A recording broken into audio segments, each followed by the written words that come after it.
for the past 16 years, and he was the head of the communication of Islamic Relief UK, and now holds the position of CEO of Islamic Relief in Canada. Zaid has been working over 20 countries, and he holds a Master in International Development from Birmingham University. Please welcome with me Mr. Zaid Al Rawni.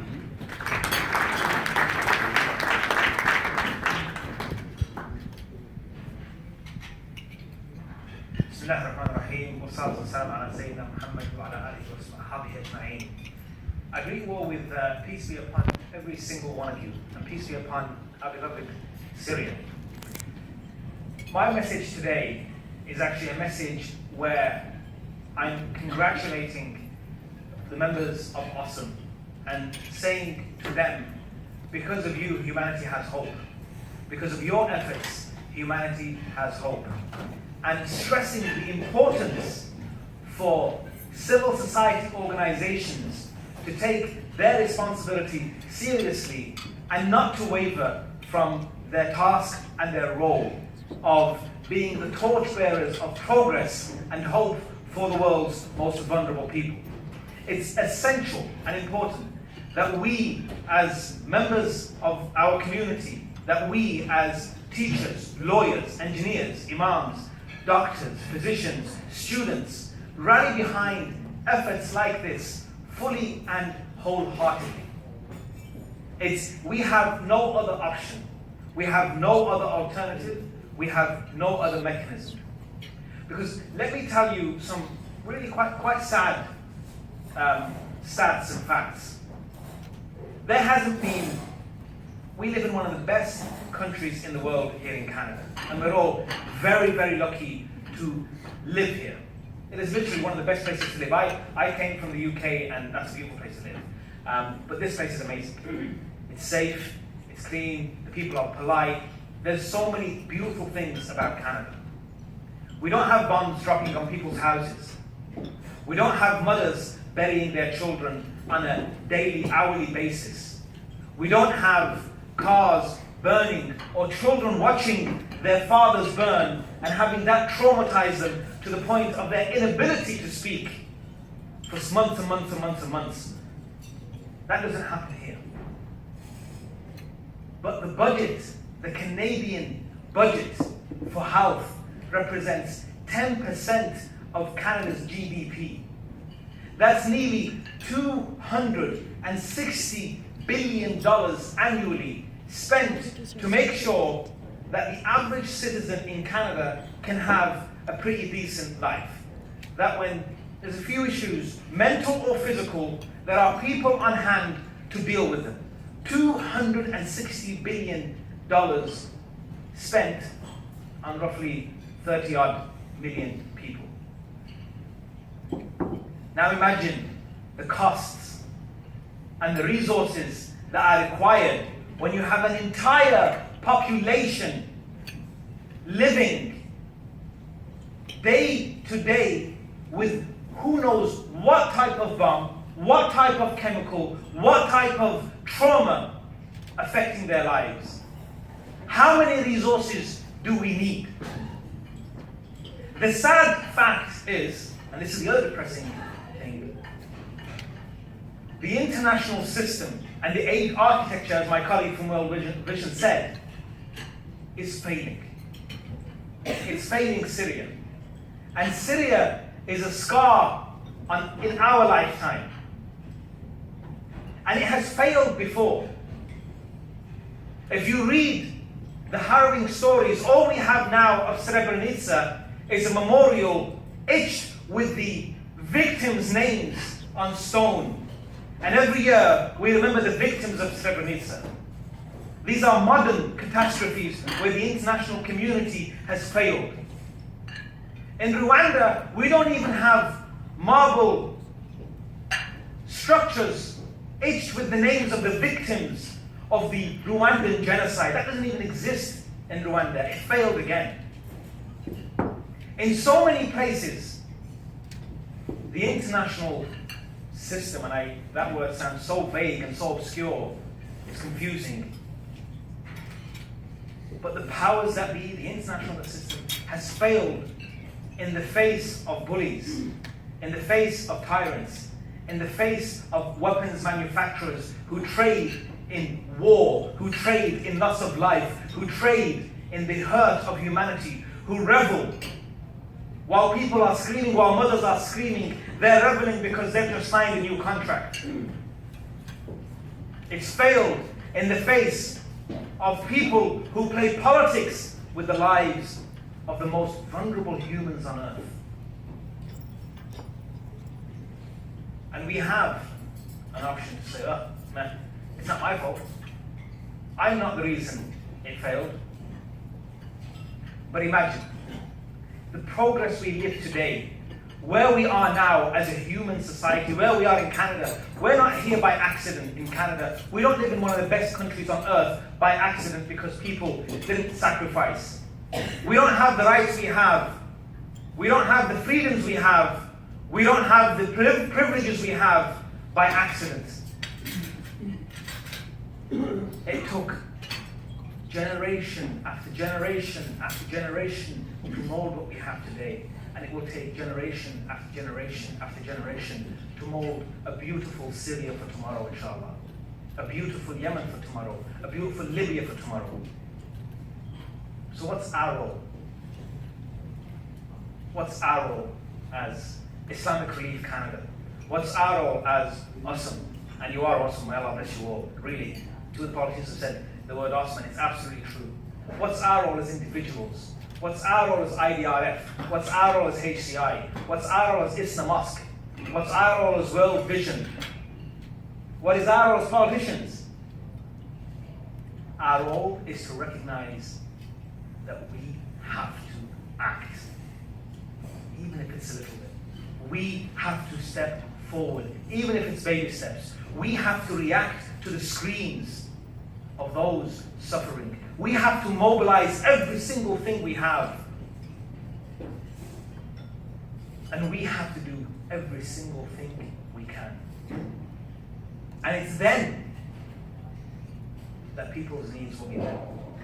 The answer to Syria's problems isn't me. Organizations like Islamic Relief, organizations like UOSSM, in a utopian world where we've reached the pinnacle, don't need to exist. These problems, I told you, 260 billion is what is needed. What's spent in Canada for the health service in Canada, 10% of its GDP, looking after our health. We're really excited this year at Islamic Relief Canada because we've hit new heights in fundraising. We've had fundraising dinner after fundraising dinner after fundraising dinner, and we've spent several $1 million overseas helping the world's most vulnerable people. But yet, literally, it's changed. Not even loonies and toonies compared to what's actually needed. We're really excited, and we send our donors wonderful videos about, look at what you've done. You've helped this many people. You've done this. You've done that. 1, 2, 3, 4. Amazing. Praising Allah Azza wa Jal, thanking our donors. But how many people are left unhelped? So our job is to do everything we can, and forgive me for this, Mr. Stillman, but to continue to put pressure on our MPs, to continue to put pressure on our governments, wherever we are, to say the international system needs to be fixed. The bullies can't win. The tyrants can't win. The children should not be paying. Umran should not be paying that glazed stare into nothingness that, you're right, summarizes perfectly the trauma that is Syria. The reason that photo, it's not the first gruesome photo that we've seen of an injured Syrian child. There are many. It breaks your heart. But that picture literally encapsulates how lost, lonely, and desperate an entire nation is. How hurt an entire people are. And our job is to rally and put our hands. And these brave people are awesome. Have stepped forward before we asked them to, before these dinners, by themselves. And forgive me for saying this, but I heard that Dr. Al Qasim, his first visits to Aleppo years ago, before the first annual general meeting of UOSSM, before you realized you were called UOSSM Syria and UOSSM Turkey and UOSSM Germany and UOSSM, people just went and said, we will respond. And our role is to rally behind them. Because us rallying behind amazing causes like this, us as individuals and us as institutions, you'll go onto their Facebook page and you'll see Islamic Relief awesome stuff everywhere. Puts pressure on him and says to him and Ikra Khalid and Umar al-Ghabra and others, this is what we care about. Politicians respond to our voice, the noise that's out there. They respond, that's what you do. They respond to the noise that's being created. Look at the Congo. How many of us know the suffering in the Congo? And this is an important point here. If we sat home and did nothing, what is the alternative vision for Syria? Just look at the Congo. Look at the poor Congolese. We don't even hear about the massacres that happen in Congo. We don't even know what happens in Congo because nobody's making noise for Congo. And that's not right. But it isn't right to stay silent here either. So from our perspective at Islamic Relief Canada, our aim, our vision is a world without hurt, is a world where people respond to the needs of each other. And that everyone has their needs fulfilled, their basic rights. We're not talking here about sending a child to medical school in Berkeley, California. We're talking about making sure a child can have a meal in the morning, making sure a mother can have enough water to wash her children, making sure a father has enough so he doesn't steep into a cycle of mental illness and depression that leads him to a dark, dark place. That's what we're talking about. The very basics. And we're honored at Islamic Relief to partner with UOSSM and other organizations on the ground. Our team continues to work with them inside Syria as we speak. Our teams continue to work in different parts of the world as we speak. These people who are on the front lines, and I've had the privilege of seeing them in action with my own eyes, the Islamic Relief first responders, the local communities, local organizations in different contexts who respond with such bravery, such resilience. It blows your mind. I come away from these things knowing I'm there temporary, 2 weeks, 3 weeks, 4 weeks, 5 weeks maybe.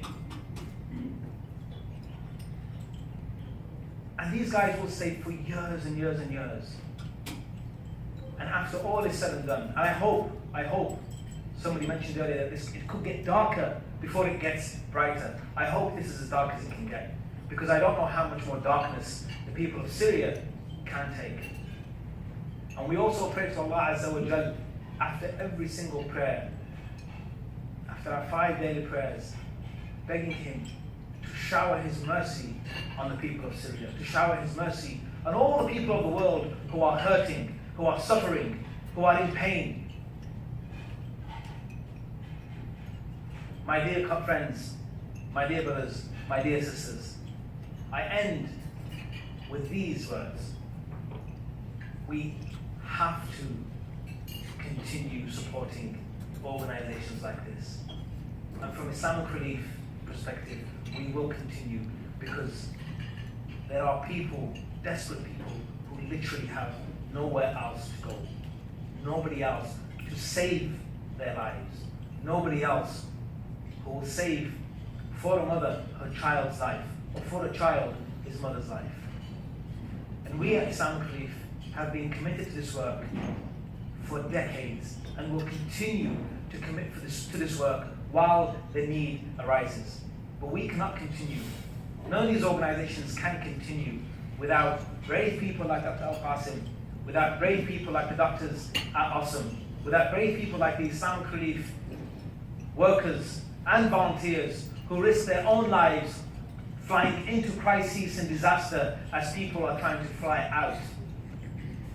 Please do support them. Support them well. Support them with your heart, with your pockets, and with everything you have. And please do continue to pray for the people of Syria. And most importantly, continue to put pressure and make noise. Because honestly, this government that we have has done an immense, immense, immense job in responding to the needs of the Syrian people. But they need to hear from us that they're doing a great job, and they have our support, and we need to continue to push them to do a little bit more each time, and hopefully they continue to push other global governments to stand up to the face of bullies and tyrants across the world. Thank you so much for listening. Assalamu alaikum.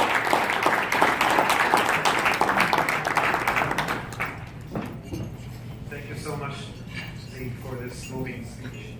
We really